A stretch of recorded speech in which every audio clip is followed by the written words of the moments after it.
Hello, and welcome to the TwoTakes podcast presented by your hosts Ben Coates and Max Dean. If you're interested in talking sports, pop culture moments, and general news from the previous week, then this is the podcast for you.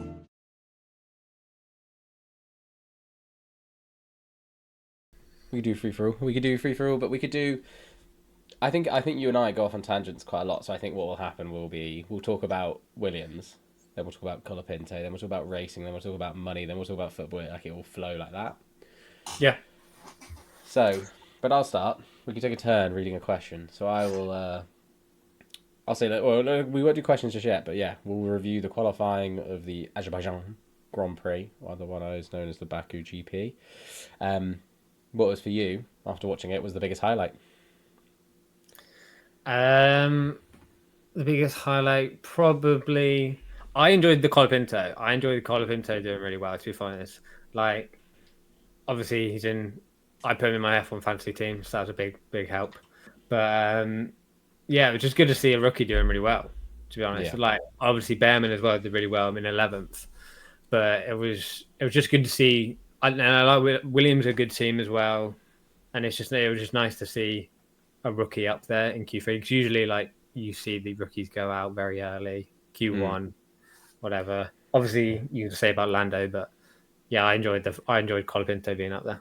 Do you think it makes it awkward for Sainz and Williams if Colapinto does well? Do you think it makes them go like, oh, we shouldn't have like? Do you think they could have gone for an academy driver rather than a more senior? No, not really, because it doesn't. Because Sainz is, even if he does do well, Sainz is a better driver, and it's a bit difficult because like it's not like say like an NFL when you got like a cap and you can't have these big expensive drivers. Like it doesn't really matter in terms of like the fact that there's no benefit for having like a rookie in terms of money wise. If that makes sense. So it's like I think Sainz. I don't think it would. I think it would be good because it means like Colapinto can be like the reserve driver probably, but I don't feel like it impacts that at all. Like I think that they're using obviously Colapinto at the moment as just like a tester sort of thing. Yeah, Sargent couldn't go on. Like obviously the plan was to Sargent to finish out the season, but he was just not performing good enough. So yeah. But when Colapinto crashed in the practice, I did think it's just Logan Sargent 0.20. But yeah. He's a lot of them did. Like there was like 7 drivers only that hit the wall like practice. Yeah. So for me, I feel like there's definitely going to be, and this is Lando being in 17th or wherever he is, but going out in Q1, yeah. I think that means for like, although in a lot of other tracks he probably would have lost the opportunity to like get points, but because it's Baku and it's a city street circuit, he will run hard tires, go long, wait for the safety car, and be back in it. Yeah, it'll come down to timing. There'll be opportunities. There's likely to be opportunities for him to get back into it, like, especially if there's a safety car and he can manage to get a good pit stop. Yeah, there's bound to be someone hitting the wall or a crash. Yeah, so even if he'll be a safety car that gets him like a quick pit stop at the right time can just change his race and it'll bring him back in. And I think he'll climb loads anyway. He'll get up to 10th, no problem. Yeah, you like to think even without safety cars and stuff, he'll be in the points. And obviously, with Verstappen started 6th, yeah, if he can manage to catch Verstappen, that's all that really matters. As long as he beats Verstappen, but obviously it depends how Verstappen's race goes. He didn't look quick either, so he did not look quick. He looked like he was frustrated with the car. But yeah, it's going to be interesting to see how Leclerc is the 4th time he's qualified on P1. The last 4 times. He hasn't won, has he? Never won it, and he's going to have to deal with Oscar Piastri. And as we've known, Oscar Piastri goes for it in the first couple corners, as we saw in the last Monza race. So yeah, unfortunately for Lando last race. Like, could I see? Like, I don't think Leclerc will move out the way like Lando did. I think Lando was surprised and was like, "What is my teammate doing?" But this is very different because they are like combatants against each other. So I could see them taking each other out of the race, or like injuring each other's vehicles. So Sainz could get like a surprise win, or Perez could get a surprise win. But imagine, Perez gets his first win. Yeah, but like you saw last race, wasn't it? Like Piastri just couldn't get past Leclerc, Yeah. for like that whole what was that 20 odd laps or something Yeah. at the end of the last race. So, But this is a lot longer straight. The straight, on the build up to the starting grid area. Like the DRS, I think they moved it. They moved it 100 meters, but I can't remember if they moved it further in, like nearer to the end of the corner or further up the field. But it's a good track for overtaking because of that point. But could I see Leclerc just binning it where he did in practice again? Because it's a one where if you make a mistake, you're out. Most. oh of the yeah, time. yeah. It's a very unforgiving track. Yeah. So it'll be interesting. It'll be definitely be a good race. But Yeah. I could see Leclerc finally getting, because like he does do well on this track. Apart from obviously he has never won, but he does usually do quite well. Yeah. So I can see him getting his first win here. So well, I like Leclerc, but hopefully not, because I've not got him in my fantasy team at all. So yeah, I've got Ferrari cars. Yeah, I got the Ferrari cars, so I hope I don't mind it too much. I was hoping George Russell. I think he's starting fourth, but I was hoping he's starting fifth because Perez. Yeah, Perez the line. I was hoping George would be higher up for me, and like Lewis Hamilton, I think Lewis is just better at racing rather than qualifying. It seems at the moment. Yeah, he's never. But yeah, he hasn't done that too well this year. Like Russell keeps out qualifying him. Yeah, so but who's got more points? So you can start every race. But it's where you finish. Yeah. All right. Should we go through some other news in F1 that we've obviously been observing? Obviously, Ollie Behrman to drive the Haas. We've seen that he did quite well. Got P11. That's pretty good for someone. Yeah, he out qualified in Hulkenberg as well, and Hulkenberg's usually a really good qualifier. Yeah. And so I was quite impressed by that. To be fair. I didn't think he was. When you see him in F2, like doesn't like he doesn't seem like he's. Like, I don't know, it's a bit strange with F2 because the ones that win don't seem to be the ones that come through. Yeah, that makes sense.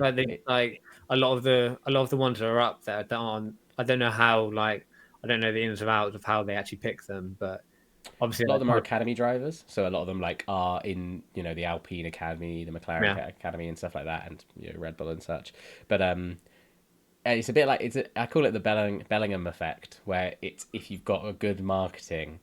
You'll get a good seat, and I think he's got good marketing, so he's always been in a good like he's gone to teams. He had that one race with Ferrari as well, where he did well. Where's he in? I think he's 13th in the standings or something like that. He's higher than most drivers. I think he got like 6th or 7th, so he got like 4 or 3 points. So he's obviously higher than drivers like I don't know Ricardo or whatever. So but I think the next one we have is what can we expect from the Azerbaijan Grand Prix, and that for me is. Crashes, safety car. If we get through another race, this will be the 8th consecutive race where we have not had a safety car. Really? But I feel like we'll skip a safety car and go straight to a red flag, and then it'll be technically we've not had a safety car or something like that. You could easily see there being like even like under to the first lap. Like I swear when they go around that corner and the first corner, it's always very tight. Yeah. So you can always see someone just sending it into that wall with the straight away and just red flag. Yeah.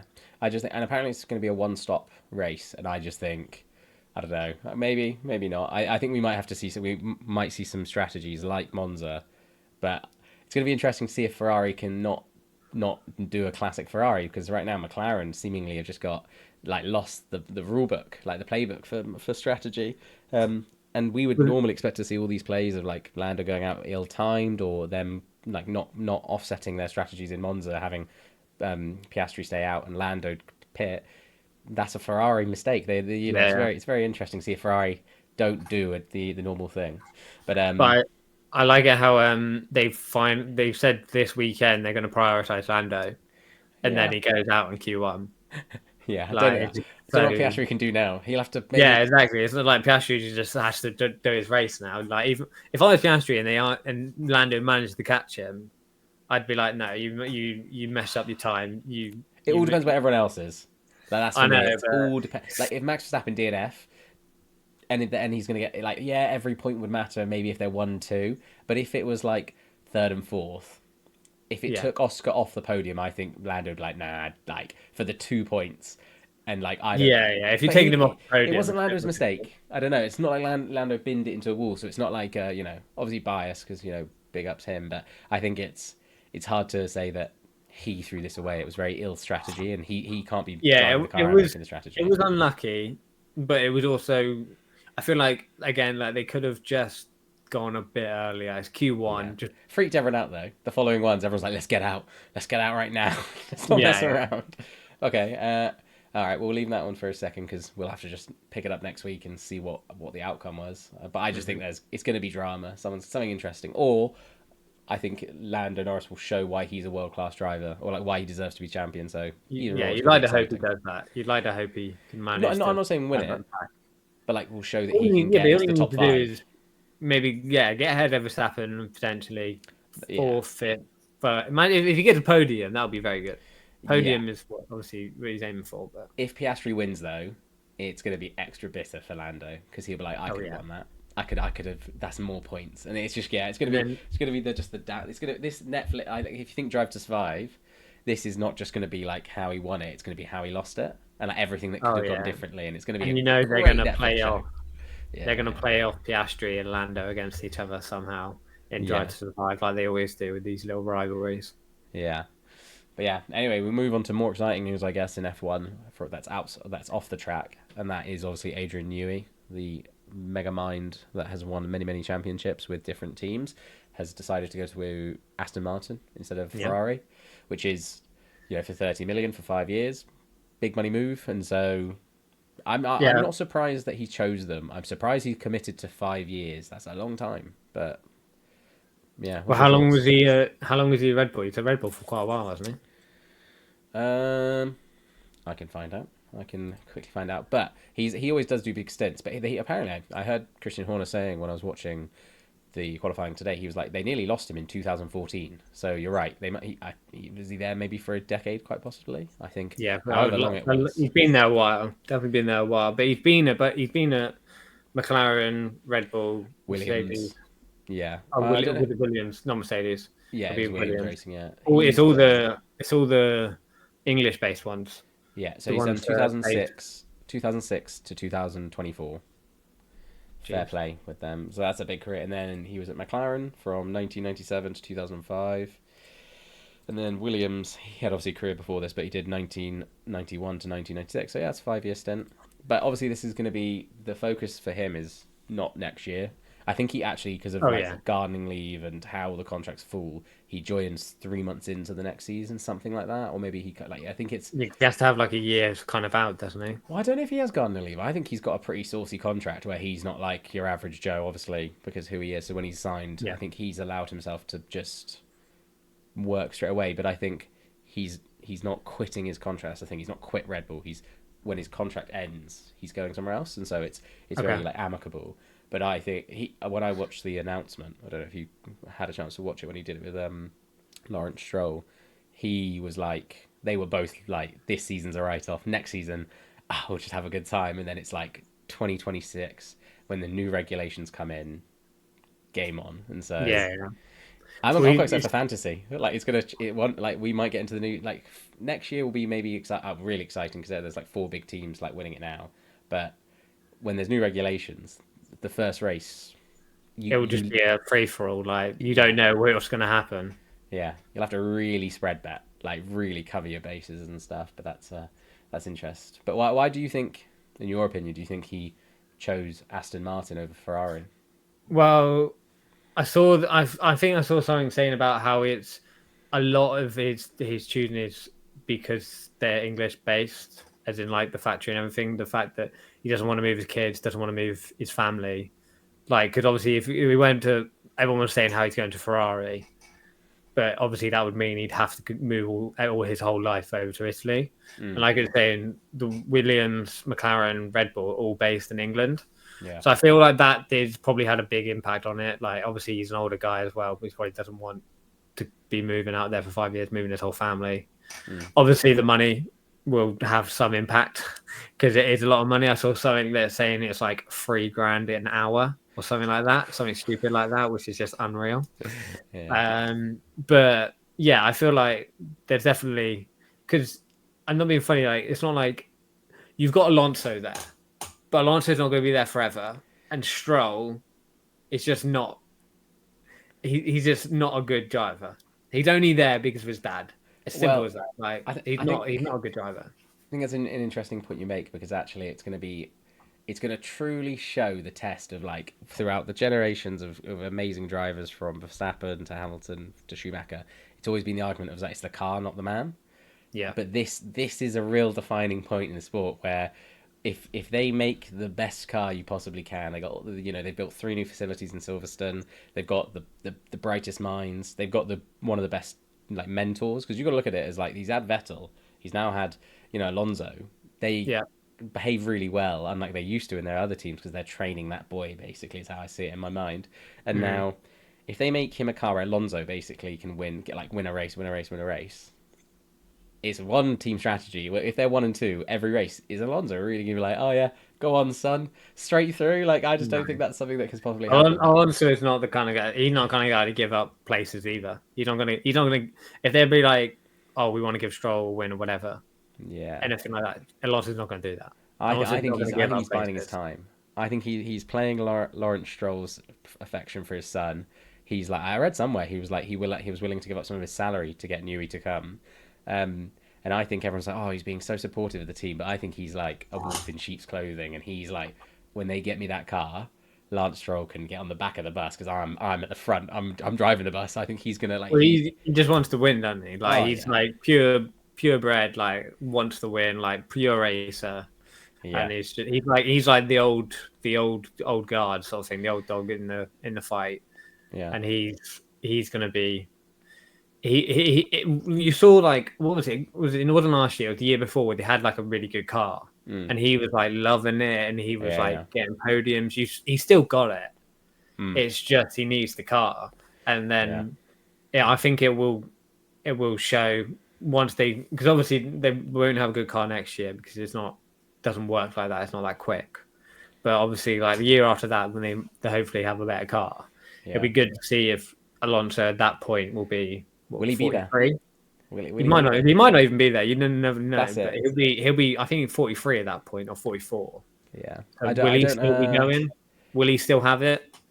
It's hard to know. Like, obviously, like we're driving, it's all about your action. Very physical. So it's whether he can keep up with it. But it'll be definitely interesting to see like how it goes, and even if Alonso does go, if they can manage to get a better driver, or not a better driver but like a one that's on par with Alonso, or maybe they do. You probably don't. Who knows? You probably don't want him. You want Logan Sargent. Or no, he's quite expensive. The big upstrap.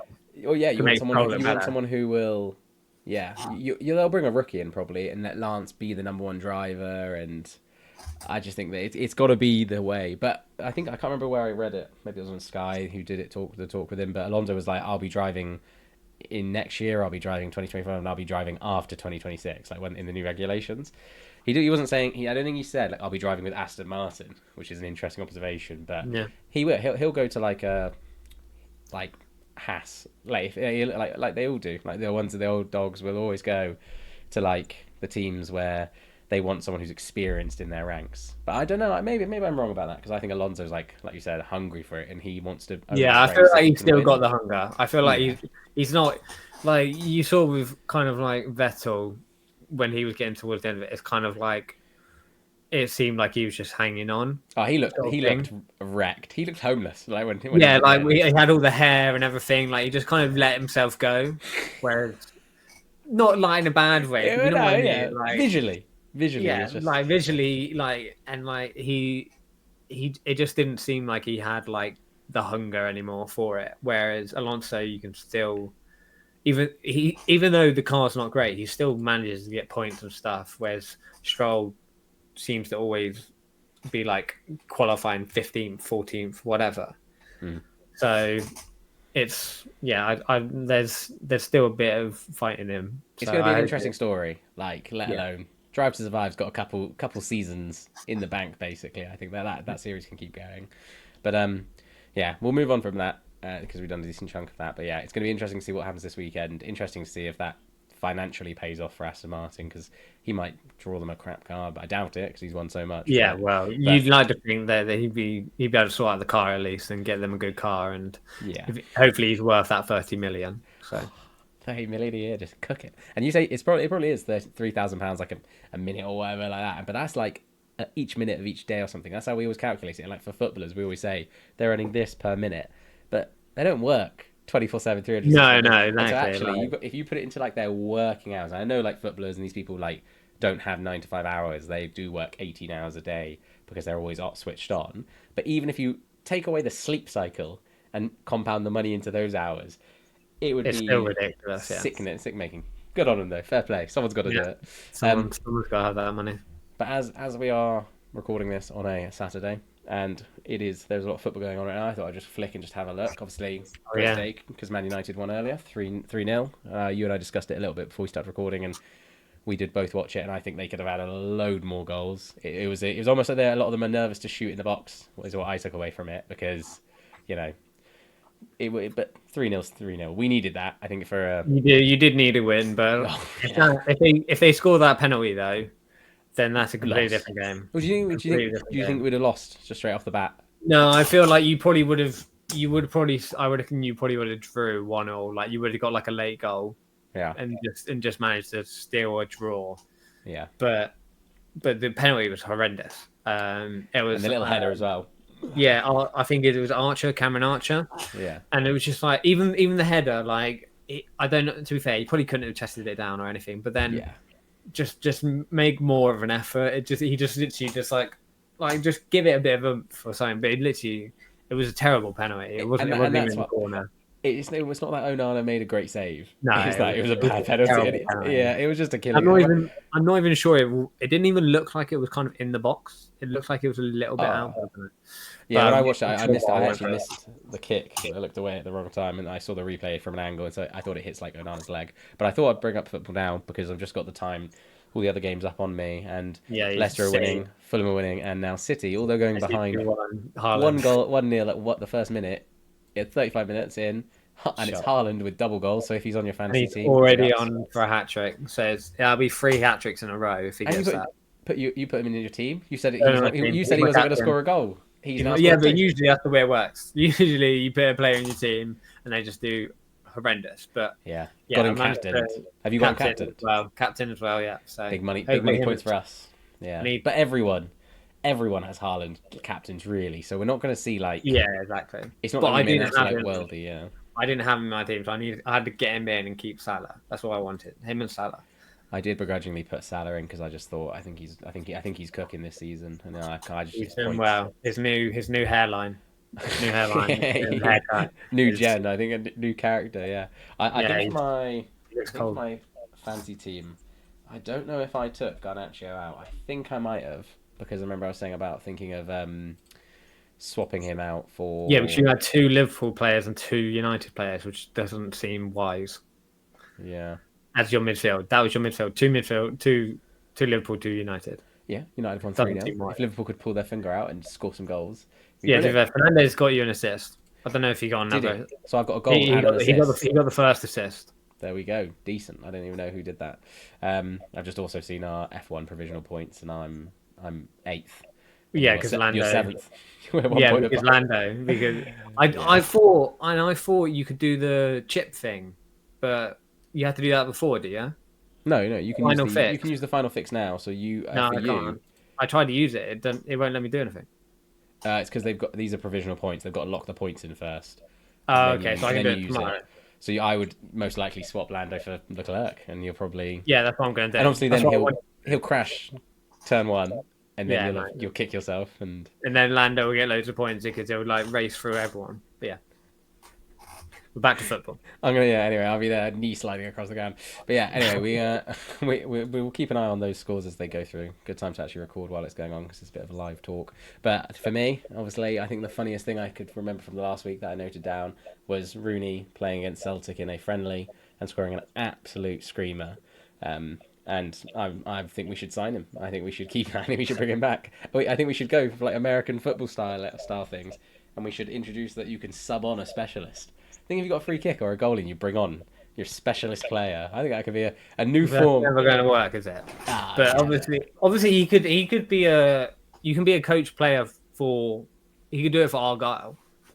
Oh. You can do that. Subs himself on. You can do that. That's legal. You can do that. You can actually do that. Him for Argyle struts up his belly. Yeah. I Yeah, know. I'm paid to see it. Safe. Yeah. No, I think It was an unreal free kick. To be fair, like no keeper's saving that. Yeah. Doesn't matter, even if it's just a charity game. Like no keeper's saving that. Yeah. But he could maybe give our players a couple hints of how to score like that again. But yeah, I think that's the funniest part for me. And then I think we're going to discuss a little bit about what we did, obviously, for our fantasy teams for football. I think when we were on the phone to each other when we changed it, and yeah, we both agreed. We've gone very much for the same team though. We've gone Salah and Haaland. Well, I already had Salah in. I just didn't have Haaland. I tried to be, the indie way of, don't put Haaland in so you can get like a load of good other players, and then Haaland just goes on this rampage. So yeah, I put him back in. I brought in a different centre back as well. I had to change it up because I had to get Haaland in. So I've gone. I feel like centre backs are kind of getting in more centre backs is kind of good as well. 'Cause it can go either way. Like if you can get like good amount. If you can get clean sheets for all of them, you get loads of points.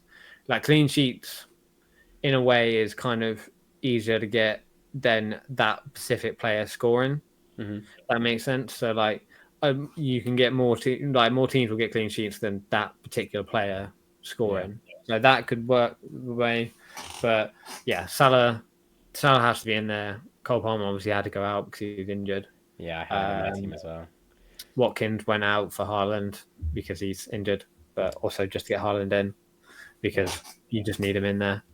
But that's the thing with fantasy. It's the football fantasy is great, but it's also like everyone does have at the moment, like everyone has Haaland, everyone has everyone captain, so it's a bit. How can you not have him? It's a bit boring in that way. But like, I know obviously, but like the way, like I was telling you how the way like you do it in American football, where you draft players. That is a more enjoyable way, in my opinion, because you each have different players. You play against each other each week, rather than it just being like the most points. And then you get like a point for beating that person. That's just more of an enjoyable way for me than this. But yeah, no. Do you have to be in a league to do that though? Because then can you make? Yeah. So you have to be in a league, and then you have to do. So yeah, so we got like 8 players. We got 8 people, and you do a draft of the players, and then you all have different players, and you all pick a different rounds, whatever, different order. So it's just a bit more enjoyable that way, because then you don't all have Haaland. You don't all have Salah. You don't all have. Everyone would want. So would in that theory would like to say Haaland, for example, because he always scoring all these hat tricks. Whoever drafted him, the person who picks first would have had to put. But is he really expensive, or does it not go on cost? It doesn't go on cost. You just draft. Yeah, just you could get like unreal players, but then obviously like as you go and everyone takes their pick, the good players will go. So it's not obviously that person who has Haaland would be amazing, had an amazing team, just do amazing things because you have Haaland, but the other players wouldn't be as good because they'd be gone. Obviously, that makes sense. It does make sense, but then people would buy. People could buy him. People could buy him if they offered him, like, let's say that you had Salah and then another good player, and so then you could trade. You can trade, but it's more difficult with football because there's not as many players on the pitch by American football, and it's completely. I don't think it'd work in football, but the structure, you got special teams, you got it's a bit like, to be fair, you only pick offensive players like wide receiver, whatever. But yeah, it's a bit. I'm not sure it'd work in our football. But yeah, it's just the thing with fantasy football at the moment. It was more enjoyable a few years ago before Haaland because you don't know who's going to score. Whereas with who's going to break all the records? Yeah, he just scores every week. So it's just weird, like, and everyone will have him. They're playing Brentford. Like, he's going to score. Like, I know. Brentford? Is he playing Brentford? Yeah, it's Brentford. Yeah. And so, leading on to that, the game's obviously still, the only one we know that's happened is the Man United game, which obviously they were going to win. There's no shadow of a doubt, so that's fine. Yeah, of course. Wait there. We're going to take a little pause because I'm going to have to cut that because I swore for the first time, so we have to, like... Oh, that's fine. Do that now. I feel like to be fair, I feel like there's a lot of swearing that goes on and stuff. That went to the Like script, I've seen stuff on YouTube and people seem to swear and it doesn't really matter. So now, but we'll bleep it out. Well, maybe we'll just bleep it. Maybe we'll leave this in discussing about the bleeping out. Yeah, Anyway, why not? but that leads into we'll go through I'll quickly run through the games happening this weekend, and I'll let you, because I've given a lot on F1. We'll let you do the football side of things. So, did you think Man United were going to beat Southampton? Yeah, I thought you'd like to think that you'd bounce back from obviously the Liverpool game, but yeah, it could have gone either way with that penalty, but yeah, you were dominant. Like Do you think the scoreline is how it without should saying be. the game Like, didn't happen, and then you don't know what happened in it, and I said, oh yeah, 1-3-0. Is that a Yeah, surprise like- or is that? Not really, because it's like I don't think Southampton are going to do that great this year. Like they're quite open. They play out of the back, which is dangerous against better opposition. And I just don't think they kind of have the players to cope with the Premier League. Mhm. So I feel like they'll be down the bottom, come the end of the year, or they'll be thereabouts. They could like survive, be 17th, but yeah, United. Even though you look terrible against us, like international break, coming back from international break, you got that Ugarte, he came on. Like the players looked a bit fresher. Rashford looked better. Yeah, and he took that. He I don't know. Did you see that long shot he scored. took? That like did need to be The saved. volley. Yeah. Was it the volley? No, it was in the second half. He took like I don't know if it was outside the box, but it was like curling for the top right, and I think it went a bit more centre. But Ramsdale still had to save it, and I thought you can tell he's getting it back a bit, the confidence, and so maybe it's good maybe he just needed the international break. Maybe someone just gave him a kick up the arse, but he looked better. Did he play for England in the friendlies? No, he wasn't on the team at all. No, he wasn't on the team. So that'll be the redemption arc when he gets back on the England squad. He doesn't deserve to be in the team, man. So no, but that's like if he gets back better enough for playing for Man United to the point of where he can be back in the England squad, he might get his like former self. But anyway, the games are ongoing, and if they've got goals, I'll say. But we'll give quick opinions. So it's about to be half time for all the games pretty much, and I'll tell you if they've got goals, as I said. But just one word answer: who you think's gonna win, or a short answer: Brighton versus Ipswich. Oh, Brighton. Yeah, Brighton. Ipswich on like is 0-0. We'll have to say. I'm surprised it's Brighton should win that game. They should win. Crystal Palace, Leicester City. Leicester City currently has 1 goal. Do you think that's going to stay that way? Or... Leicester winning. 1-0. Go Leicester. That would probably. I feel like I would have said Palace at the start, but because they've scored, I'd probably go a draw. Probably maybe 1-0. All right, Fulham versus West Ham. Currently 1-0 to Fulham. Again, I think I saw West Ham get a goal, and I think it was disallowed. I haven't read into it. I think I saw. But thoughts? Again, that's kind of one that I would have picked West Ham before the game started, but now I'd probably go Fulham. I feel Fulham will keep. It'll probably end like 1-0 that game. It's not going to be a great game to watch, I don't think. I've got Anderson in my fantasy team, so I'm glad if they keep a clean sheet. Yeah. So I need them to get a clean sheet. And obviously we know the answer for this one, but it's Liverpool versus Nottingham Forest. It's annoying me that this is still 0-0. Yeah. So Liverpool, we better Arne Slot better give him a kick up the arse at half time. But we never seem to do well after the international break, so we need to win this game.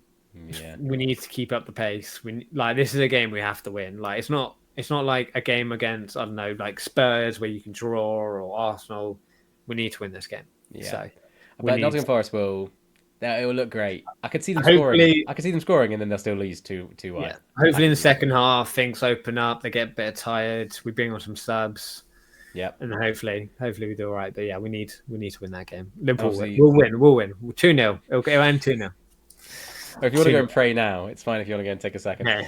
All right, and then we'll move on to, obviously we discussed this one a bit already, but Man City versus Brentford, and obviously we know it's 2-1. I can imagine this will end. I can see it being like 4-2, because I bet they'll get to 4-1.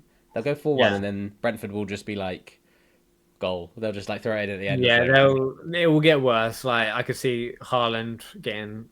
I would imagine he'd get his hat trick again, or maybe like De Bruyne kicks in with a goal, or Silva. Probably end, I'd say maybe 4-1 or maybe 4-2, like you said. But Brentford aren't that great. I don't think they're going to do amazing this year. No. They might finish like 12th. I think going back to the fantasy one for a second, I think I need to get another Man City player in my team. I need to look at the statistics after these last few games because there'll be enough like data to see who's having like a good run and get someone like one of the midfield players in. Like say De Bruyne would be good, but I think he'll be really expensive. But someone else. Okay, then Aston Villa to Everton at 5:30. Aston Villa definitely 10-0, 20-0. Everton are. They're horrendous this year. Like they look bad. Villa look really good. Anana signing looks to be really good. Obviously they're not going to have Watkins, but that Duran he's scored a couple already. So yeah, they'll come. That'll be a comfortable win. 2-0, 3-0. And this one I think is quite obvious, but it's one I bet could be an upset. Is Bournemouth against Chelsea? And I've got Chelsea in my team, but I just think Bournemouth, like Chelsea, they're a bit like Man United, where like they'll play a Bournemouth team and you'll be like, oh yeah, they'll win. They'll 2-0. They don't have Palmer, do they? So, and he's obviously their talisman. Yeah. So I could see Bournemouth winning this. To be fair, I've got a Chelsea mate at work, and I take the piss out of him all the time. But yeah, I could see. I'd love to see Bournemouth win that game. Yeah, just a rock. They look all right. I like their manager. Areola, I think his name is. Yeah. They do some good stuff. They're Bournemouth. So I'm rooting for Bournemouth. Rooting for the Cherries. Yeah. Good luck to them. It'll be interesting. That surprisingly would be actually quite an interesting game, especially even if Chelsea start scoring. They've got because they've got 4 squads or 3 squads worth of players. Yeah, if you look at their squad, they've got some good players. Obviously they've got some players that they should never have signed. But then if you look at their actual that Madueke looks good.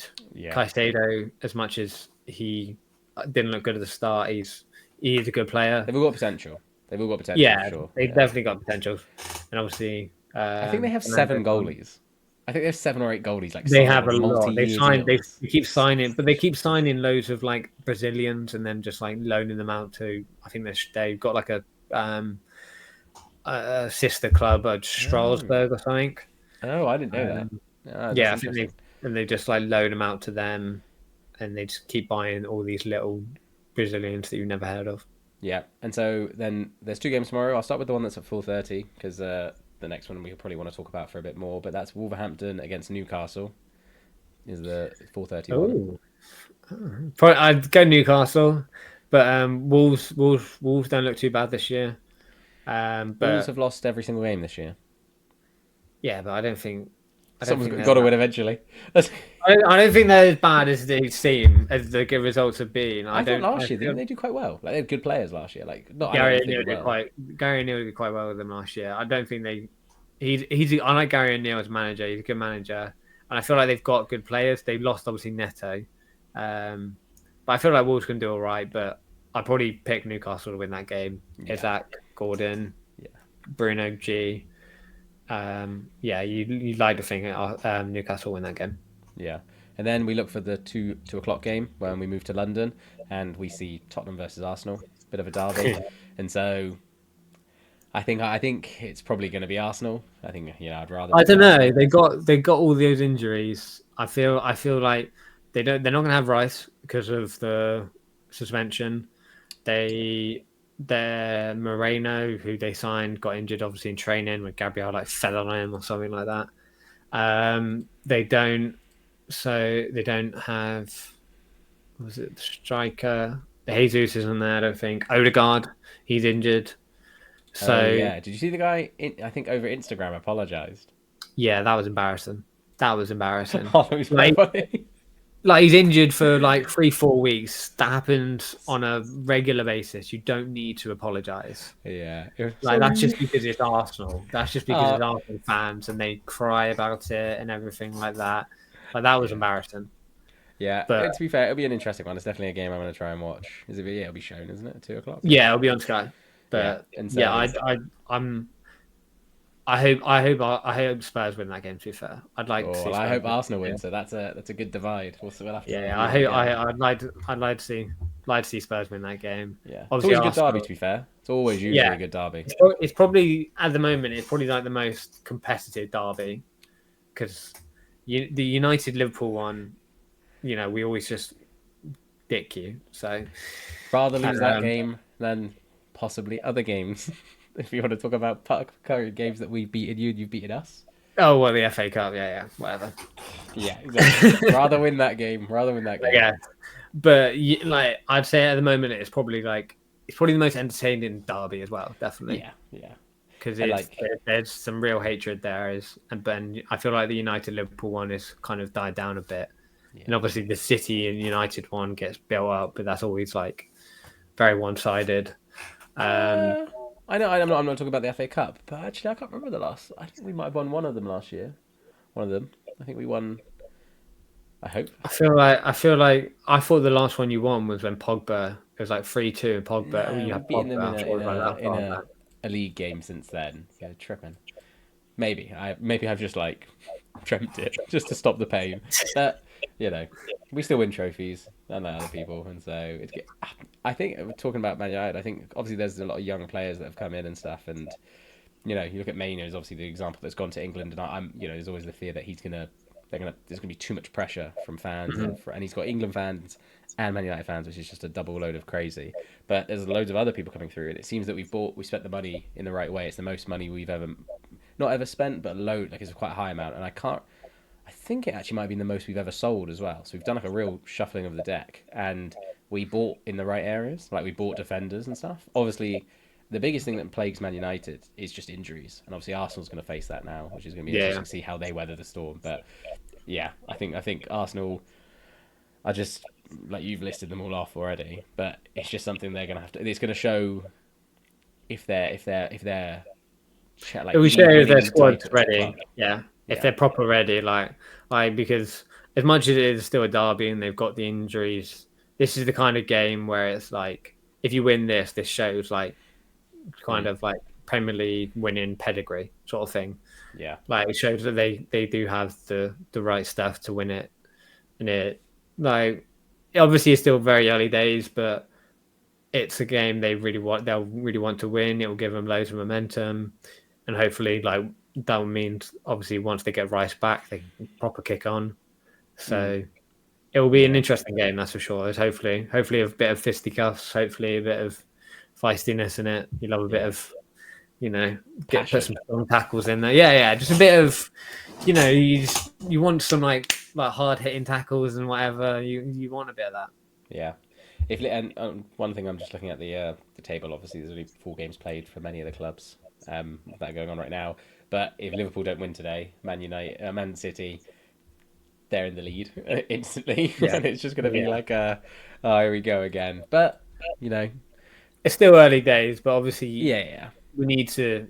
Obviously, we need. Someone just needs to stay on them. Anyone. Someone needs to stay. Yeah, someone needs to stay in touching distance with them. Otherwise, they will just run away with it again. It will just be done by Christmas. But an appropriate thing to move on to, I think, now is that on Monday, the charges are being addressed. 115. Maybe it doesn't. Maybe no one's gonna have to stay near them because they're gonna be sent to the goddamn. They're gonna actually get demoted so far. They're gonna have to leave the country. They're gonna have to go and play in Iceland for 12 years. Well, hopefully, it's like they go down to like the National League or something like that. But surely they can't. Do you think they can? They have to. Nah. The thing is, like, it's only the hearings that starts on Monday. Yeah. But... and like they can just tie them up with like legislation and all this stuff for years. Like they can just they've got the best lawyers. They can just drag it out, and it's embarrassing for the FA and Premier League because this does put a stain on everything. So I know they want obviously they're trying to get it done as quick as possible, but that's not how the legal system works. I don't think so. Like obviously, I don't know like the ins and outs of it, but I can just see deductions from other people. We see Everton get slammed. Yeah, exactly. So you but then obviously that was only a few charges, where this is 115. So if they'll resolve the charges not altogether, and they'll go, okay, well for the season of there were 12 charges. We're going to deduct those points. You lose that title. You know, I know Klopp. Hopefully that's the way they do it. Hopefully, Yeah, when like, Klopp left, he said he say he was like, if they deduct them and they give the title to Liverpool, I'll be on the bus when he retired. Oh yeah, I mean, he'd come back. Who He'd the be hell on wouldn't? he'd be on the Yeah. parade. I don't know what But it would do. I can't see that happening though. Like, and obviously, if it does, it'll put an asterisk on those trophies, whatever. So it's not like the rival fans will give you any credit. So, but yeah, it will definitely be interesting just to see like what actually comes from it, because, like you said, it could be deductions, it could be just pure like just relegate them, get them down to League One, National League, whatever. So obviously, it's a lot of charges as well, so that you don't know how, like, do they put it all in one? Do they do it separately? You don't know how it's going to work. So it'll be interesting to see how it comes, like what comes from it. But it will, like, everyone's going to waiting. shake the world up. Yeah, everyone is waiting. Like, all rival fans of Man City, Arsenal fans, Man United fans, doesn't matter who it is. Like, everyone's waiting to see what comes out of that, and it will change the landscape of the Premier League after it, because it will show that obviously either way it will show if the Premier League's for real, or it will show if the Premier Leagues are just frauds. Like, sort of.